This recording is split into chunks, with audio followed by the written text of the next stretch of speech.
করতে হবে, ওই কালো ধোঁয়ায় আমাকে কিন্তু অক্সিজেন হিসাবে গ্রহণ করতে হবে। এই কারণে অক্সিজেন হিসাবে গ্রহণ করবো, 1 মিনিটের মধ্যে আমি স্যাচুরেশনে চলে যাবো। কিছুক্ষণ পরে কেউ যদি আমার কোনো খবর না দেয়, আমি অটোমেটিক্যালি মারা যাবো। আমি কি আপনাদেরকে বুঝাইতে পেরেছি?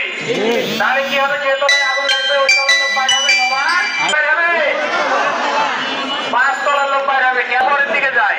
তারপরে কয় তলা? 6 তলা, তারপরে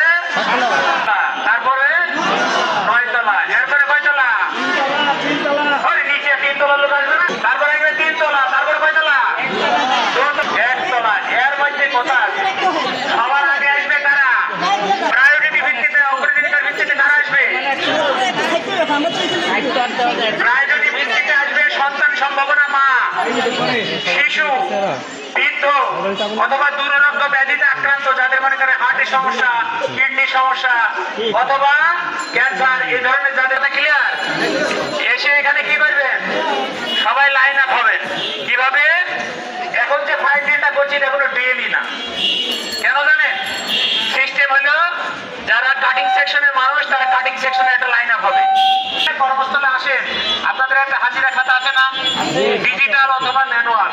এর পরিপ্রেক্ষিতে কিন্তু আপনার কর্তৃপক্ষ বুঝতে পারে ফ্লোর ওয়াইজ যে আজকে আমার এই কয়তলায় মোট এতজন কর্মকর্তা কর্মচারী উপস্থিত আসবে।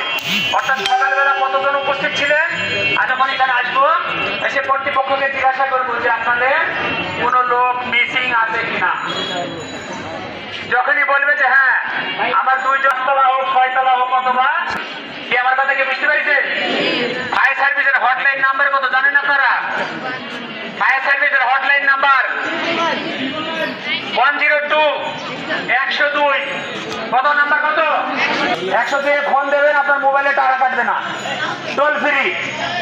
এর জন্য আপনারা কি করবেন, এখানে আছে ফায়ার এক্সটিংগুইশার মারার সাথে সাথে আগুন নিভে যাবে, এই সাহসটা থাকতে হবে। মনে করতে হবে কি আমাদের হইল নৈতিক দায়িত্ব, কারণ এই ফ্যাক্টরির মাধ্যমেই কিন্তু আপনার রুটি রুজির ব্যবস্থা হয়।